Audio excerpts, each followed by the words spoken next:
this fact, so I guess they are a little bit more in depth, I guess you could say. Anyways, I wanted to say, like, if you like this kind of content, please don't forget to subscribe, because that's always nice. Anyways, without further ado, let's just get started with fact number 1. In the US Army, at the Battle of the Bulge, so in the Ardennes Forest in Belgium, when the US Army suffered casualties, they got replenished ASAP. Now, this is a good thing if you look at it logistic-wise. This is a good thing for warfare, obviously, if you can replace troops ASAP.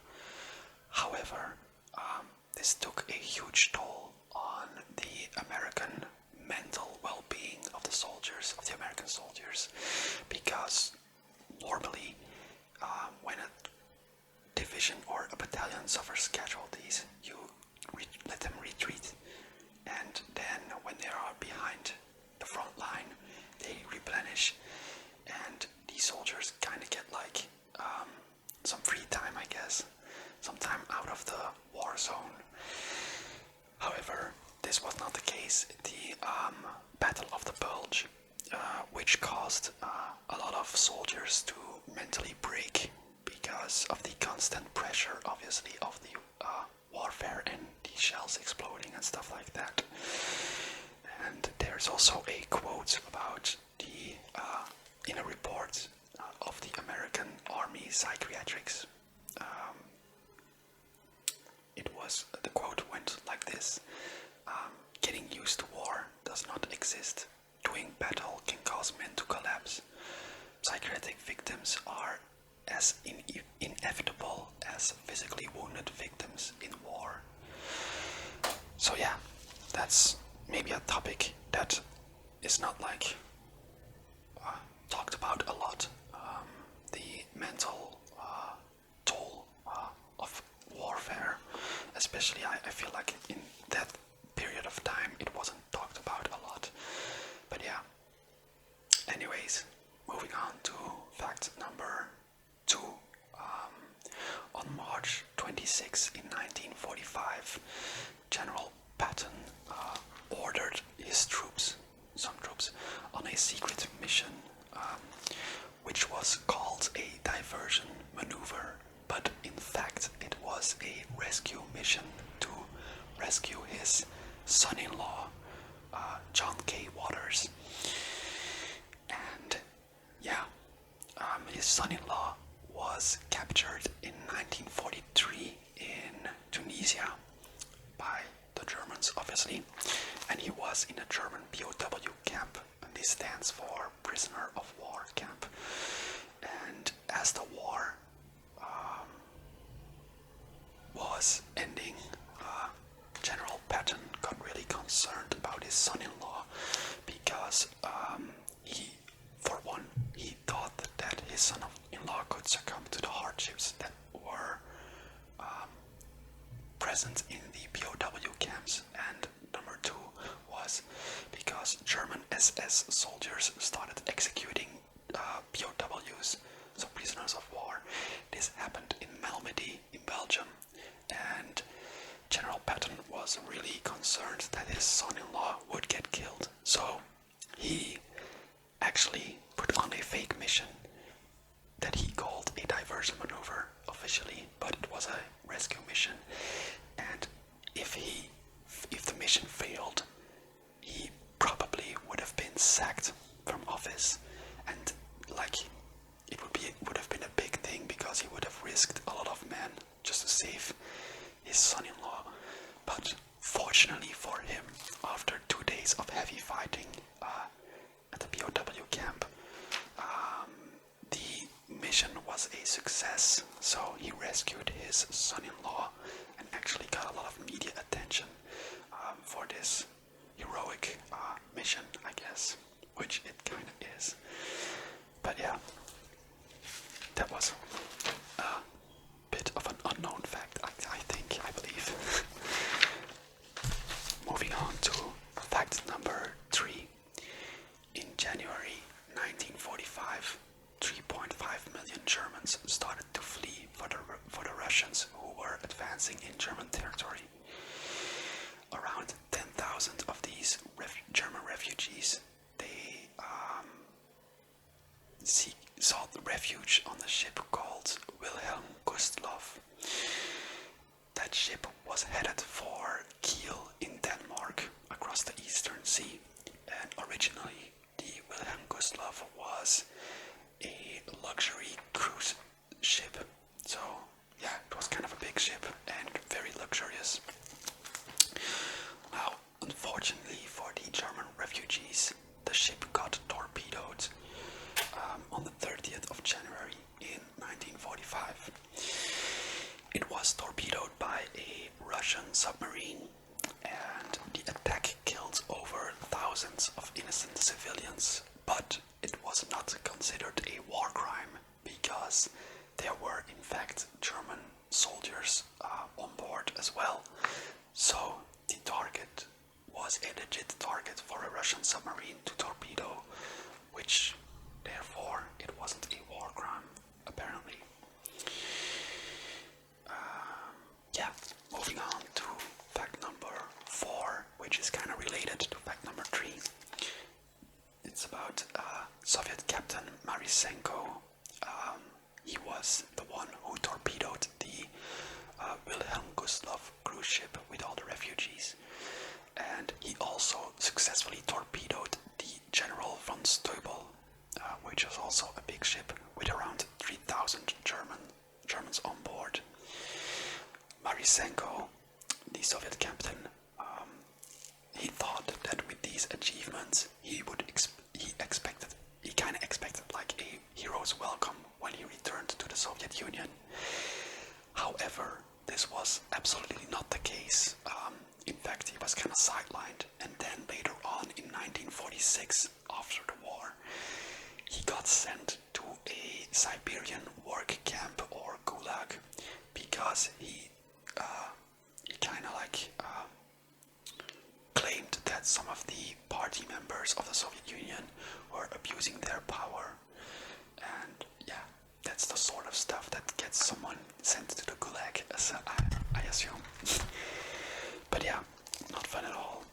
And it was only in 1963 that his accomplishments from in World War II were finally recognized, and he even got rehabilitated. However, and this is the dark irony of it all, a few weeks later he died of cancer. He probably got cancer from the work he had to do in the Siberian mines, I guess. But yeah, and it was only in 1990 that President Gorbachev gave him the highest Soviet medal that exists, and this was called the Hero of the Soviet Union medal. So yeah, that's kind of like, yeah, sucky, I guess, if you're Captain Marisenko, to be recognized that late, and when you finally liberated and celebrated a bit, you die of cancer. I guess that's the irony of life. But yeah, fact number 5. The racial laws of Nuremberg, who got introduced in 1935, protected Jewish women who were married with a non-Jewish man. Their children were also protected. This was called privilegierte Mischehe, which is a privileged mixed marriage. There were also, however, unprivileged mixed marriages. This was between a Jewish man and a non-Jewish woman. They got sent to, those children and the family themselves got sent to concentration camps, unfortunately. But, as I already said, there were privileged mixed marriage with a non-Jewish man, so a German man, and a Jewish woman. And one of those children of a privileged mixed marriage was called Alfred Liebels, and he grew up in the Third Reich as a half Jew, which to me was kind of surprising because I was thinking like, what, half Jew in the Third Reich? But apparently they did exist, and he witnesses that he formed a group groups in high school with other half-Jewish kids to avoid being beaten up. However, they got insulted on a daily basis by other young kids. And I'm sorry if you can hear the fly because I left my window open. But yeah,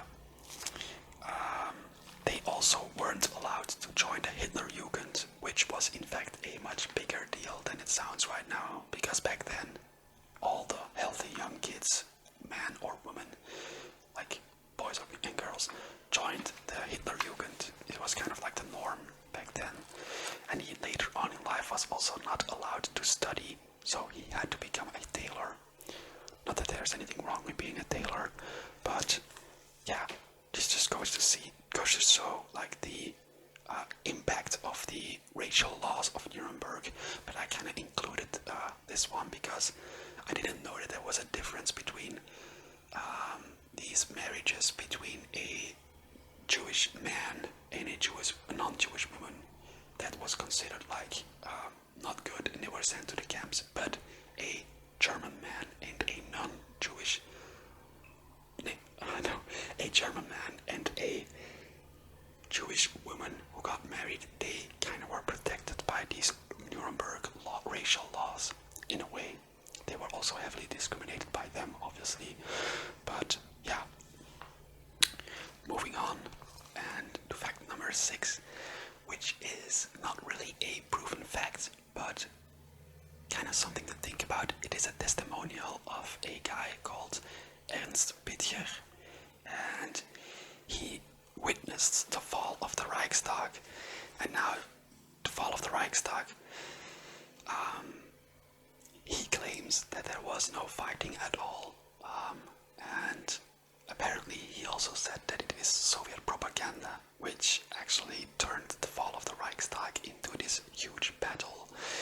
He says that initially the German SS surrounded the Russians who were reaching the Reichstag, and then the Russians fled the area, which gave the German soldiers the opportunity to flee the area as well, because, yeah, let's face it, Berlin was lost already.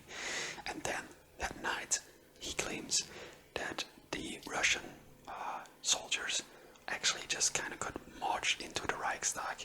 In fact, he claims that Ernst Bittier, he claimed that he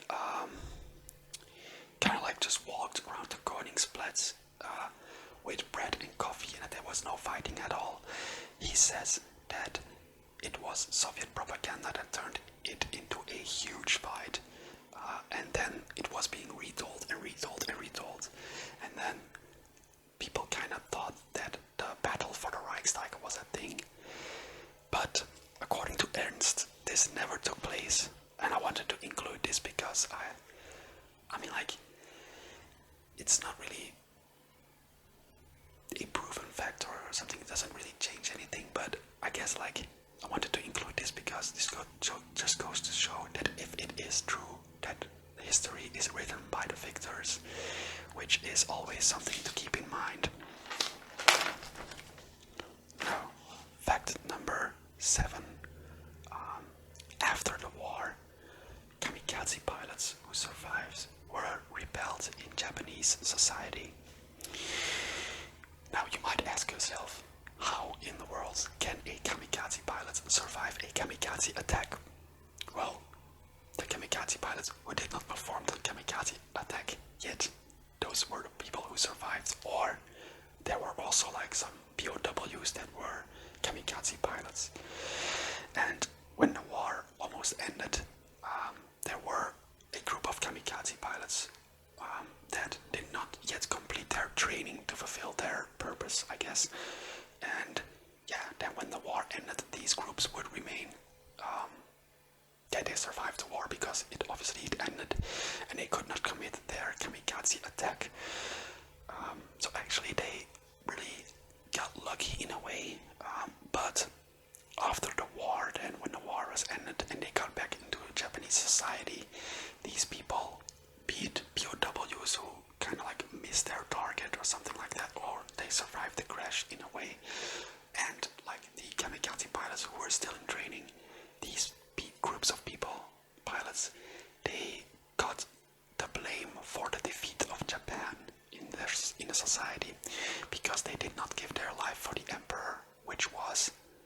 like a real shame. It was such an intense shame that they also felt that a lot of them got depressed and even committed suicide after the war.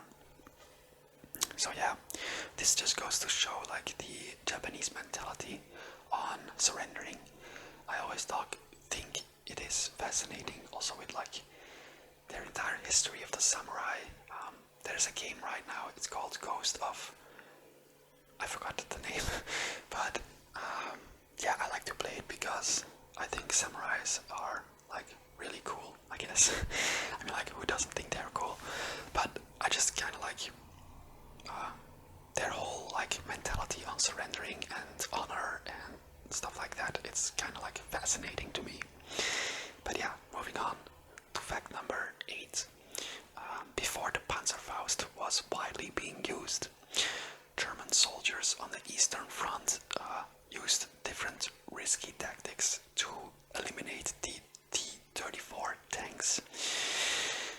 Now, the T-34 tanks, probably everybody knows them. Those were the Soviet tanks, and they were like usually in a vast amount of numbers, and without the Panzerfaust being used because it was invented later on in the war, I guess. They had to rely on other tactics, and for example, there was this tactic of detonating a landmine, running towards the tank and throwing it on the back of the tank and then getting the hell out of there. But this was so risky because the landmine would detonate in 10 seconds, and there were incidents where 2 German soldiers, they wanted to eliminate a tank like that, a T-34, and they threw it on, but it detonated when they were like, there was enough distance so to safely explode it, but the tank exploded and the turret flew up in the sky and landed on the 2 soldiers, which killed them instantly. So it was really risky because 1, you have the explosion of the mine, and 2, we have the shrapnel and other stuff flying around when you did it, so it was really dangerous. Another tactic, which also was dangerous to eliminate a tank, was strapping a grenade to a 20-liter jerry can of fuel and then like throwing it towards the tank. This was also very risky because a grenade would detonate in 4.5 seconds, and with the 20 liter of fuel this would create this massive fireball. So yeah, you better get the hell out of there if you throw that stuff. But then the Panzerfaust came into existence, and this could be fired, I guess, it was effective at 60-meter range. Yeah, so I guess this solved a lot of risky situations for the German Wehrmacht and other divisions. But yeah, fact number 9, which is kind of related to fact number 1, but yeah, the final attack of Nazi Germany was in the Ardennes in Belgium. It was called the Battle of the Bulge due to the bulge in the front line. I guess it was something like, the front line was something like this, and that's like a bulge in English, I guess, which was why it was called the Battle of the Bulge. Now, the initial objective of this attack was for the Germans to reach Antwerp, the port of Antwerp more specifically, to cut off supply chains for the Allied army, and also to create a division between the northern part, which is Holland, and the southern part, France and stuff like that, countries like that. And yeah, this would provide the Germans with the opportunity to be able to strike back in a way and turn the tide of war. But we all know this failed because of the Americans, the American division fighting really bravely in the Ardennes forest. Yeah, also there were like, but I think I talk about that in another video as well, there were like tactics being used from the Germans. They in fact waited for bad weather conditions so that the RAF and other the American Air Force couldn't support the groups because of the bad weather. There was a lot of mist and they couldn't see, so they could not get resupplied. that's a clever tactic, because basically the Luftwaffe, the German Air Force, in that time wasn't like, it wasn't effective anymore. So it's smart from the Germans to wait for bad weather to attack, because you still need to see where you drop your supplies, obviously. But yeah, I covered that in another video. I'm not sure which video, so you have to find out. But yeah. Moving on to the fact number 10, which is the last fact. After the war, the Minister of Finance, the Minister of Finance, called Henry Morgenthau, came with a plan to prevent Germany from ever starting a war again. He wanted to destroy German industry and make Germany an agricultural society. He wanted that high-ranking Nazi members would be executed without trials, and lower-ranking Nazi members who committed war crimes were sent to the nations upon which they committed the crimes. The plan was made to keep Germany as small as possible forever, so that it could not ever start a new war. Eventually, and luckily for us Europeans, the plan got replaced by rebuilding Germany, which, because like Germany is really important for European economy, I guess. That's why I said thankfully. But also, like, you know, I included this fact because a lot of the times in movies and stuff like that, books, or I don't know, there's this notion that the Allies were all peaceful and stuff like that, and the Germans were pure evil, which of course they were evil towards other races and stuff like that, but there were also like American high command who were thinking about plans like this. So I guess, like, yeah, good and evil, it's always like a difficult topic and a difficult ethical question, like what's good, what's evil. But I'm not going to get into that today. But I wanted to include it to, like, I don't know, I just wanted to include it. Anyways, I really hope you enjoyed today's video about World War II. I really hope it was interesting and that it relaxed you a bit. Yeah, that's it for today, and I'll catch you in a next video. Goodbye.